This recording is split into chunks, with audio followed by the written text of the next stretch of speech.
번제에 대해서 우리가 살펴보았고, 소제에 대해서 살펴보았고, 화목제에 대해서 살펴보았습니다. 번제는 우리 자신을 전부 태워서 하나님 앞에 헌신하는 것입니다. 하나님, 제가 이제부터 하나님께 내 자신을 드리겠습니다.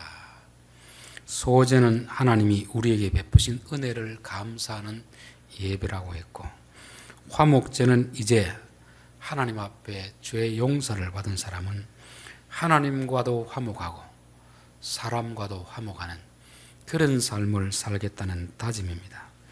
이 화목제가 최종적인 목적이죠. 예배의 목적. 그래서 하나님이 우리에게 화목케 하는 직책을 맡겼다고 했습니다. 그래서 예수님이 화목제물이 되어서 우리와 하나님과의 관계를 화목하게 하셨듯이 너희도 세상에 나가서 분쟁이 있는 지역에 너희가 화목제물이 되어라, 그렇게 요구하고 있습니다.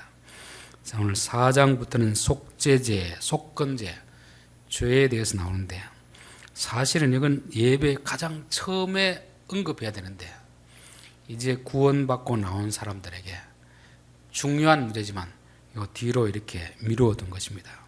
왜냐하면 죄의 문제를 먼저 언급하면 좋아하는 사람이 아무도 없습니다. 여러분, 오랜만에 자녀들이 왔을 때 다른 이야기를 하다가 잘못을 이야기해야지, 처음부터 너 이렇게 하면 안 된다, 그렇게 하면 자식이 어떻게 생각하겠습니까? 그때부터 마음의 문을 닫아버리잖아요. 이거는 아담부터 시작해가지고 그 후손들은 잘못을 지적하면 좋아하는 사람은 아무도 없습니다. 어린아이도 보니까 할머니가 어린아이에게 야단치니까 싫어가 그다음 그 할머니 가지를 않으려고 합니다. 이게 이거 사람 어려도 이런 아담의 본성이 있구나. 하물며 다 큰 사람, 자기가 잘못을 알고 있는데 남이 굳이 와가지고 자꾸 지적하고 이러면은 별로 좋아하지는 않습니다. 그러다 보니까 이 죄에 대한 오해가 있는 경우가 있습니다. 특별히 이제 오늘날로 말하면 구원파죠. 구원파는 그들이 예수를 믿으면 모든 죄를 다 용서받았기 때문에 더 이상 회개할 필요가 없다, 이렇게 가르치고 있습니다. 그러다 보니까 기존 교회에서는 설교할 때마다 죄를 회개하라는 이런 설교를 들었는데 거기 가면 더 이상 회개할 필요가 없다고 하니까 얼마나 참 좋습니까? 그래서 사람들이 그리로 좀 많이 가는 것 같아요.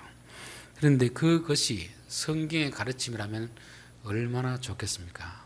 이 레위기는 구원받은 자들에게 주시는 말씀입니다. 하나님이 애굽에서 건져 주시고 나서 너희들은 이제 이렇게 살아라, 즉 구원받은 자들에게 가르쳐 주시는 말씀이 레위기인데, 여기에 죄에 대해서 죄를 지었으면 속죄제물을 드리라고 했는데 이것이 없으면 그들의 말이 맞지만 이것이 있습니다. 또 그들은 이거는 구약 성경이 아니냐, 그렇게 말할 수 있습니다. 예수님이 주기도문을 가르쳐 주면서 뭐라고 했습니까?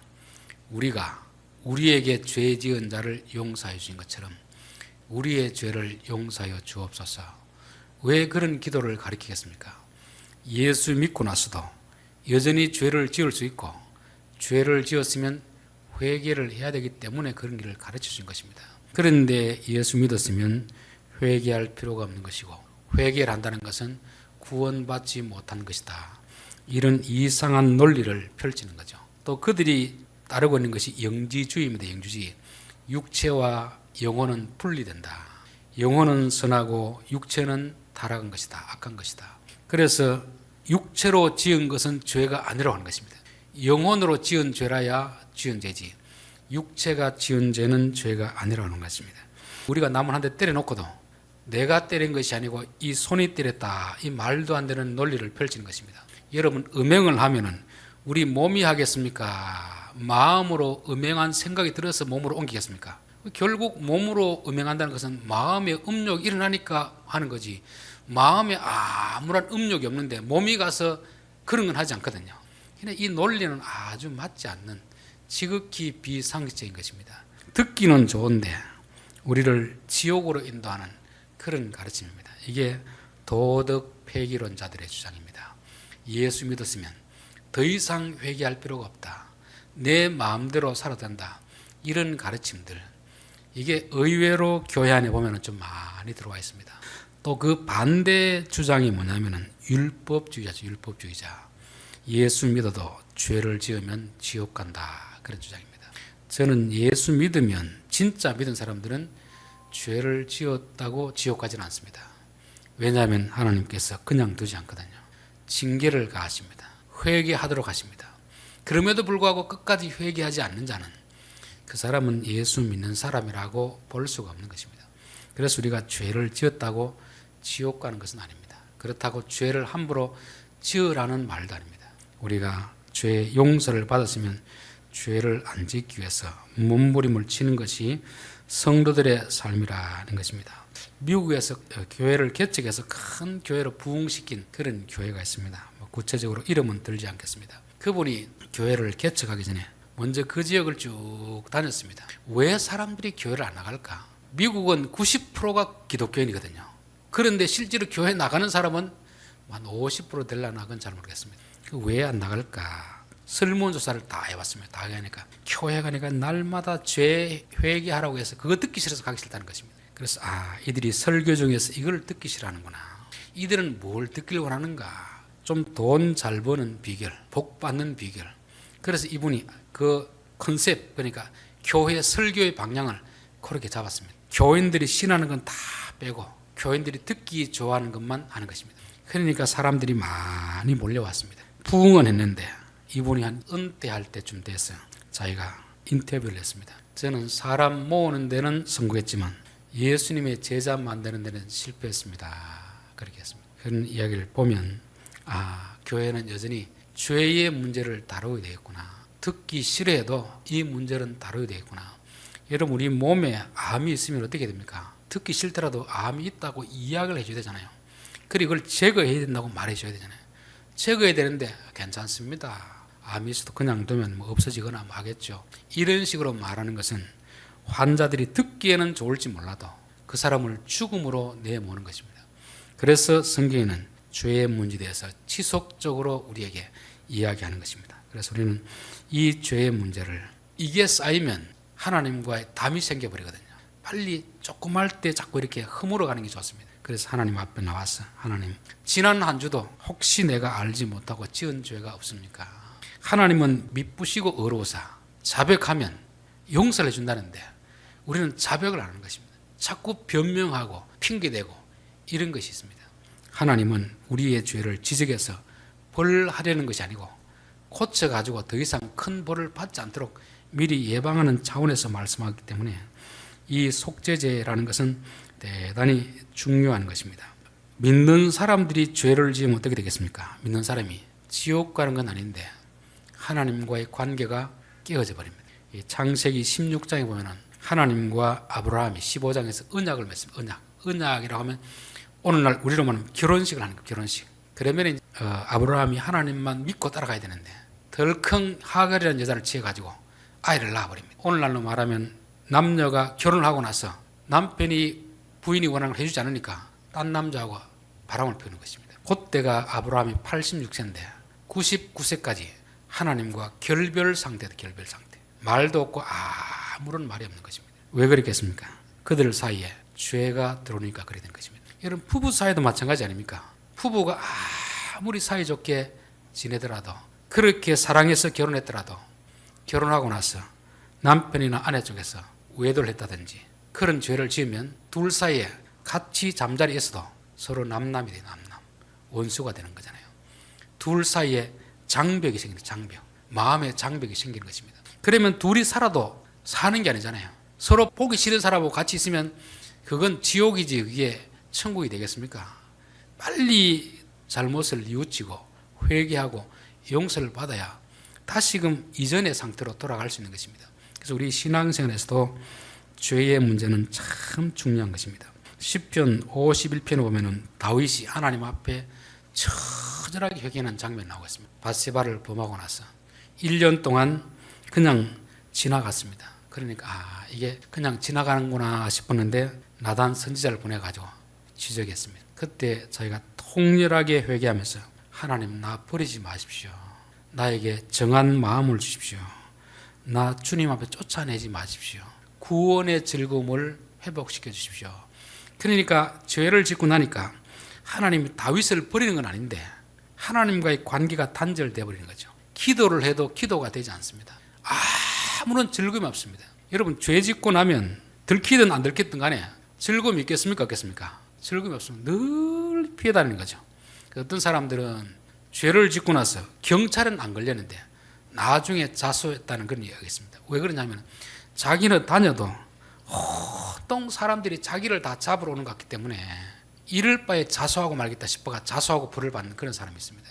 이 죄라는 것은 사람들 앞에도 그런데 하나님 앞에서는 어떻게 하겠습니까? 하나님 앞에서. 그래서 우리가 죄를 짓고 싶은 욕망이 있더라도 유혹이 있더라도 함부로 죄를 못 지는 이유는 죄를 지으면 하나님과 우리와 관계가 단절되기 때문에 그렇습니다. 저는 목사가 되어서 참 부부싸움을 한번 해야 될 때도 있는데 하지 못한 이유가 왜 못하겠습니까? 하고 나면 이 기도도 안 되고 성경을 봐도 깨닫게 해준 것도 없고 완전히 단절됐다는 이걸 느끼기 때문에 막 성질 나더라도 참아야지. 이거 내 성질내고 나면 이 설교도 안 되고 기도도 안 된다. 그렇게 느껴질 때가 있습니다. 이것은 저뿐만이 아니고 모든 성도들이 느끼는 것입니다. 죄를 짓고 나면 하나님이 우리에게서 고개를 돌렸다고 느껴지는 것입니다. 우리도 사람과의 어떤 사이 속에서 늘 친하게 지내다가 어떤 삐걱한 그런 일이 있으면 지나가는데 고개를 싹 돌리는 경우가 있잖아요. 그럼 어떻게 생각이 됩니까?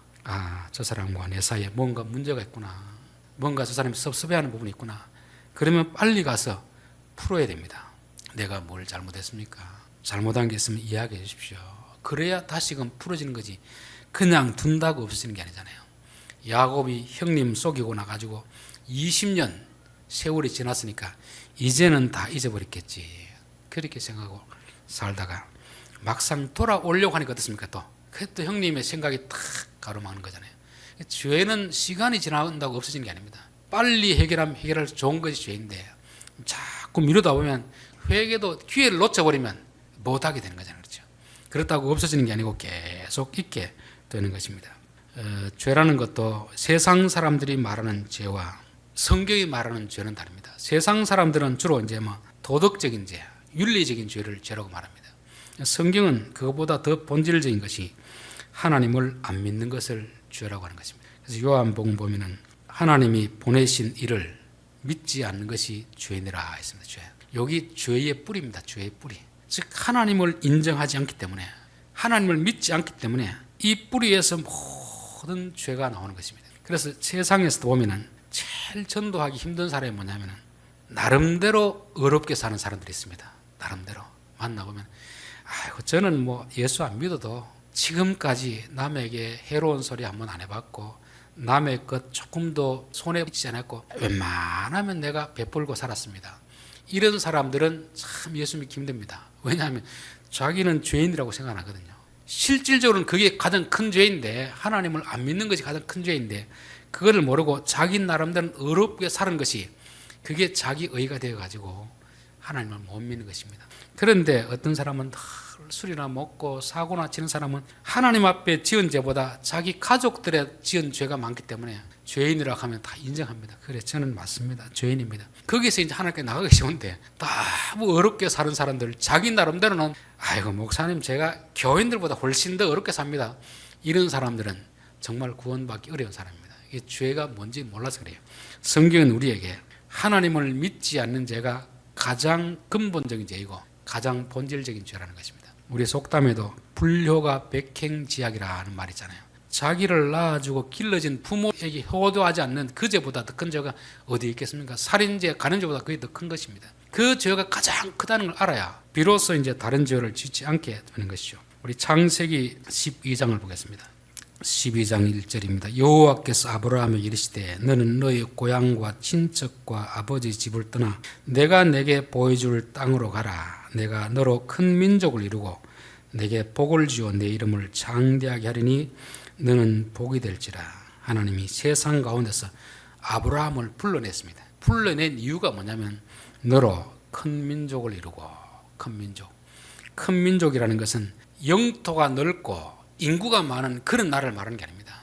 왜냐하면 이스라엘 역사상 한 번도 그런 강대국이 된 적이 없습니다. 적어도 아수르, 바벨론, 또 이집트, 로마 이런 나라처럼 크게 된 적이 없습니다. 기껏 해봐야 그 이스라엘 땅, 우리나라 영토의 5분의 1인가 뭐 정확하게 그거 모르겠는데 하여튼 강원도, 경상도 이쪽 변두리 합친 그거밖에 안 됩니다. 그런데 큰 나라라고 하는 것입니다. 큰 나라.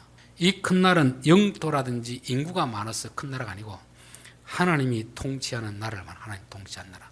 다른 나라는 다 세상 사람들이 통치하는 그런 나라입니다. 자, 그 18장으로 한번 가봅시다. 18장. 창세기 18장 18절. 아브라함은 강대한 나라가 되고 천하 만민은 그로 말미암아 복을 받아야 될 것이 아니냐.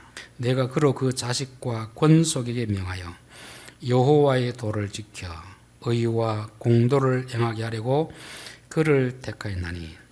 여기도 강대한 나라라는 것은 앞에 큰 민족과 똑같은 단어인데 번역만 이제 강대한 나라로 했습니다. 근데 이것도 힘이 센 나라가 아닙니다. 이 가돌이라는 말은 다른 큰 의미도 있지만 조금 특별한 세상 나라와는 다른 그런 이제 구약에서 말하면 제사장 나라이고 신약으로 말하면 하나님의 나라입니다. 그 하나님의 나라가 어떻게 되냐면은 19절 여호와의 도를 지켜 여호와의 말씀을 지켜 의와 공도를 행하게 하려고 의와 공도를 행하게 하려고 이게 이제 히브리어로 보면 ጼ데크와 미시파트라는 그 단어입니다.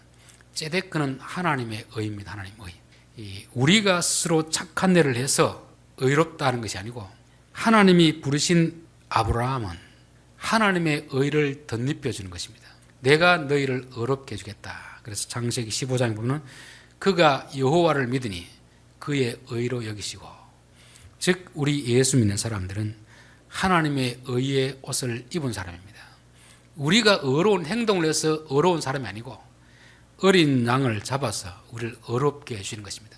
이게 창세기 3장에 나온 내용이 아닙니까? 아담이 죄를 지었을 때 죄를 짓고 무화과 나뭇잎으로 옷을 만들어 입었을 때 하나님이 어떻게 합니까?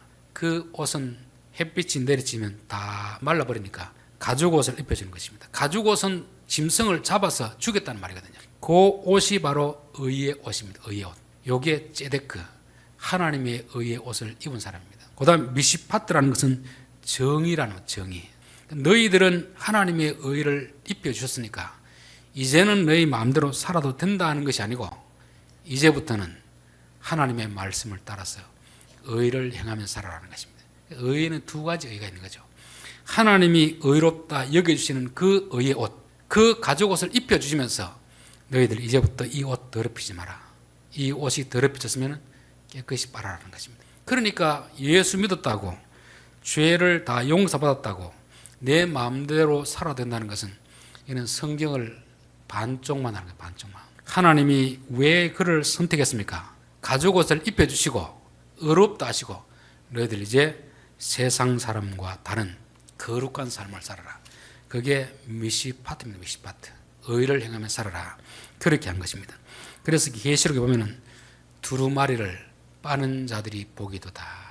즉 우리는 의의 옷을 입었지만 여전히 우리 안에는 뭐가 있습니까? 악한 죄성이 있잖아요. 그래서 하나님이 가인에게 죄가 내 문 앞에 웅크리고 있다. 너를 잡아 삼키기 위해서 웅크리고 기다리고 있지만 너는 그 죄를 다스릴지니라. 죄를 다스리면 죄를 안 짓는 것이고 못 다스리면 죄를 짓게 되는 것입니다. 그러나 죄를 짓게 되었을 때 속죄제를 드리라 하는 것입니다. 사람이 완벽하지 않다는 것을 말씀하고 있는 거죠. 그래서 누구나 죄는 지을 수 있지만 그러나 우리가 지은 죄를 그대로 두는 것이 아니고 항상 말씀의 거울 앞에 빨아야 되는 것을 말씀합니다. 오늘 다시 레위기 4장 2절을 보겠습니다. 이스라엘 자손에게 말하이르라. 누구든지 여호와의 계명 중 하나라도 그릇 범하였으되. 우리는 속죄제를 통해서 죄를 용서해 주는데 또 오해하는 것이 하나가 있습니다. 어떤 죄를 지어도 하나님 다 용서해 주신다. 이거는 성경의 가르침이 아닙니다. 성경의 가르침이 아닙니다. 그릇 범죄했으면, 그릇이라는 것은 의도하지 않고 실수로 잘 몰라서 그렇게 죄를 지었으면 속죄 죄를 드리라고 했습니다. 의도적으로 짓고 반복적으로, 고범죄라는 건 뭐냐면 고의로 짓고 이렇게 하면 또 방식이 좀 다릅니다. 사무엘상 3장 14절에 그러므로 내가 엘리의 집에 대하여 맹세하기를 엘리 집의 죄악은 제물로나 예물로나 영원히 속죄함을 받지 못하리라 하였노라. 하나님이 계속 기회를 줬거든요. 기회를 줘도 고치지 않는 것입니다. 그러니까 하나님은 더 이상 너에 대해서는 내가 용서 안 해주겠다는 것입니다. 죄의 용서라는 것은 그릇 죄를 지었을 때, 부지 중에 알지 못하고 지었을 때 하는 것이지, 모든 죄를 언제든지 죄 지어놓고 또 가서 잘못했습니다, 또 가서 잘못했습니다, 그것은 아니라는 것입니다. 이건 성경의 가르침이 아닙니다. 자, 레위기 10장에 보면은 나답과 아비후가 각기 향료를 가져다가 여호와께서 명령하시지 아니하신 다른 불을 담아 여호와 앞에 분향하였더니 불이 여호와 앞에서 나와 그들을 삼키며 그들에는 회개할 기회를 안 줍니다. 왜 그렇게 했습니까? 이것은 회개할 수 있는 영역이 아니거든요. 하나님이 용서해 줄 수 있는 부분이 있고 용서해 줄 수 없는 부분이 있는데 그 죄를 지은 그 죄를. 그래서 우리는 죄를 지을 수 있는데 하나님이 용서해 주시는 그 죄를 지어야지, 하나님이 용서해 주지 않는 그런 죄를 지어서는 안 된다는 것입니다. 요한 1서 보면 누구든지 형제가 사망에 이르지 아니하는 죄에 범하는 것을 보거든 구하라. 그리하면 사망에 이르지 아니하는 범죄자들을 위하여 그에게 생명을 주시리라. 사망에 이르는 죄가 있으니 이에 관하여 나는 구하라 하지 않노라. 사망에 이르는 죄가 있고 사망에 이르지 않는 죄가 있다는 것입니다. 마태복음 12장 31절 그러므로 내가 너희에게 이르노니 사람에 대한 모든 죄와 모독은 사하심을 얻되 성령을 모독하는 것은 사하심을 얻지 못하겠고 또 누구든지 말로 인자를 거역하면 사하심을 얻되 누구든지 말로 성령을 거역하면 이 세상과 오는 세상에서도 사하심을 얻지 못하리라. 죄에는 두 가지 종류의 죄가 있구나. 하나님이 용서해 주시는 죄가 있고 용서해 주지 않는 죄가 있구나. 우리가 이런 죄는 짓지 않도록 해야 됩니다. 우리가 교통사고 나도 그냥 차 범퍼만 조금 박을 수가 있고 떨어지면 거의 사망하는 경우가 있잖아요. 그건 병원에 싣고 와도 안 되는 그런 경우가 있습니다. 그런 죄는 안 지어야 되잖아요. 그런 죄는 빠지면 안 되는 것입니다. 그래서 우리가 누구라도 완벽하지 않기 때문에 죄를 지을 수는 있지만 부지 중에 또 고의가 아니고 알지 못해서, 알기는 아는데 믿음이 약해서 이런 죄에 대해서는 속죄제를 드리면 하나님이 용서해 준다는 것입니다. 자, 3절 만일 기름 부음을 받은 제사장이 범죄하여 백성이 허물이 되었으며, 자, 죄라는 것은 백성도 짓고 지도자도 짓고 누구도 짓습니까? 제사장도 짓는다는 것입니다. 목사라고 죄를 안 짓는 게 아니죠. 장로님이라고 죄를 안 짓는 게 아닙니다. 권사님이라고 죄를 안 짓는 게 아닙니다. 죄는 누구에나 다 지을 수 있는 것입니다. 그렇게 신실한 다윗도 죄를 짓잖아요. 그러니까 사단은 봐주는 게 없습니다. 오히려 지도자일수록 더 집요하게 무너뜨리려 하는 거죠. 그래서 내가 교회를 좀 오래 다녔는데 내가 목사인데 그런 유혹에 넘어가겠나, 그런 생각하면 이미 사단에게 속고 있는 것입니다. 내가 예수를 평생 믿어도 아차 하는 한순간에 방심하면 넘어가게 되어 있습니다. 그러니까 제사장부터 언급하는 이유가 뭐겠습니까? 제사장, 너희들이 백성들의 죄를 제사를 드린다고 해서 죄 범하지 않을 것 같으냐? 너희들도 죄를 지을 수 있다. 이런 것을 말씀하는 거죠. 자, 만일 기름 부음을 받은 제사장이 범죄하여 백성의 허물이 되었으며, 죄를 누가 짓는 겁니까? 제사장이 짓는 거죠. 근데 누가 허물이 되는 거죠? 백성들이 허물이 되는 거죠. 이게 지도자가 범하는 죄가 참 크다는 것입니다. 여러분, 교회 안에서도 교인들이 짓는 죄하고 목사가 짓는 죄는 틀립니다. 똑같은 죄를 지어도 교인들이 지으면 교인의 영향을 끝나지만 목사가 지으면 교회 전체를 대표하기 때문에, 장로님이 죄를 지으면 교회 전체를 대표하기 때문에 교회 전체의 욕을 얻어먹게 되어 있습니다. 다윗이 인구 조사를 하니까 하나님 누구에게 징계를 때립니까? 백성들에게 하나님이 진노하시잖아요. 지도자가 되면 내가 짓는 죄는 내 하나의 죄가 아니고 내 죄로 말미암아 가지고 전체에 영향을 미친다. 전체. 부모가 만약에 죄를 지으면, 부모가 사업이 실패하면 자식들까지 다 고생하잖아요. 부모가 선을 행해서 복을 받으면 자식들까지 다 복을 받잖아요. 근데 부모가 잘못하면 전체 가족들이 다 고생하는 것입니다.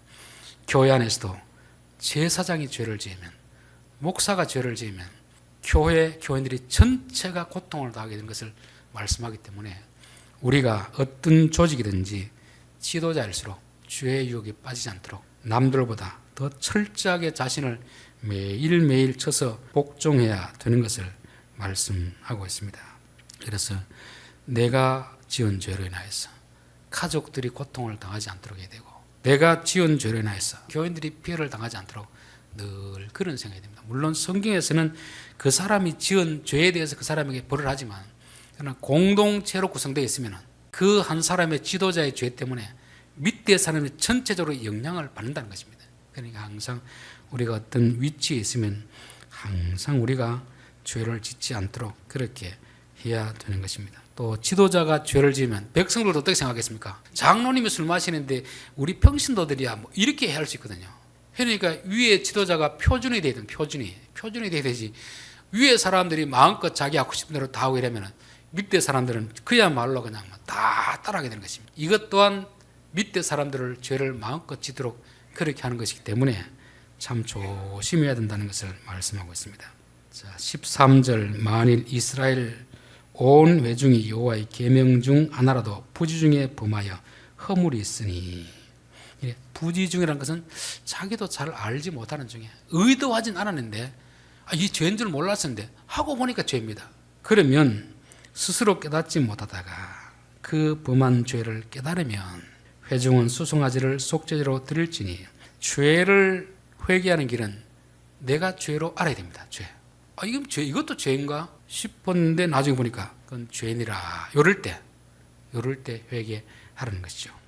마태복음 5장 23절도 그 말씀 아닙니까? 그러므로 예물을 제단에 드리려다가 거기서 내 형제에게 원망 들을 만한 일이 있는 것이 생각나거든.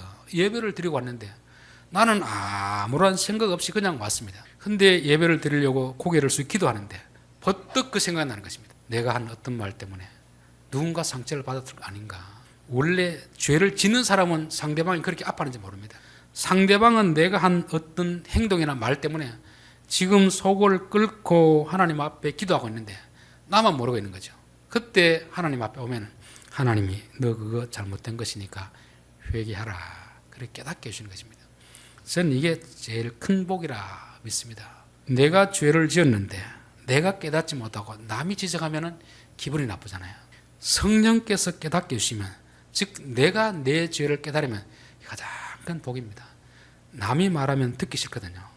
제가 잘못했는데 제 집사람이 말하면 제가 듣기 좋겠습니까? 안 좋겠습니까? 안 좋습니다. 제 스스로가 이건 잘못됐구나 깨닫는 것이 가장 큰 복인 것입니다.